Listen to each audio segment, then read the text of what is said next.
bagaimana sih kita bisa membedakan perilaku kita, kan katanya kita juga harus tegas begitu Dang. Tapi tegas seperti apa sih Pak yang diizinkan dalam mendidik anak? Kan ada juga pepatah yang bilang di ujung cemeti ada emas. Di gimana sih Pak seperti apa? Saya selalu melakukan secara seimbang. Satu sisi kita perlu rotan, karena Alkitab juga mengatakan itu. Kita perlu rotan. Tapi cara memukul kita itu kita perlu melihat jangan sampai juga salah. Rotan itu kan sebetulnya gambaran figurasi kan dalam Alkitab. Rotan itu bicara ketegasan sebetulnya.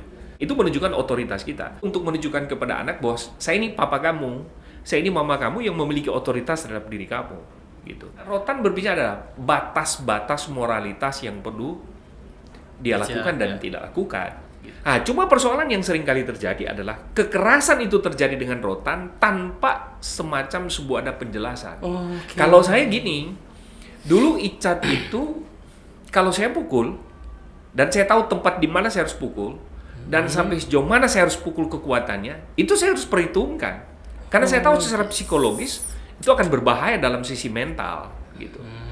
Nah, sesudah itu kemudian saya datangi, saya jelasin, kamu kenapa papa pukul? Ngerti nggak?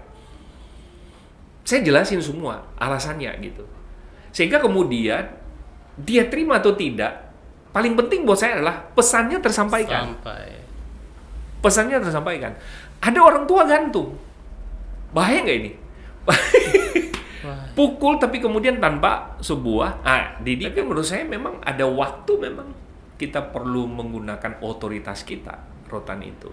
Tapi perlu berhati-hati kan. Ada satu pandangan yang mengatakan sebetulnya rotan bukan lagi hal yang utama dalam mendidik anak, kata dia gitu.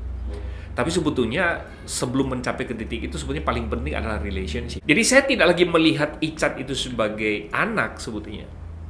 Tapi saya melihat dia sebagai seorang sahabat. Oke.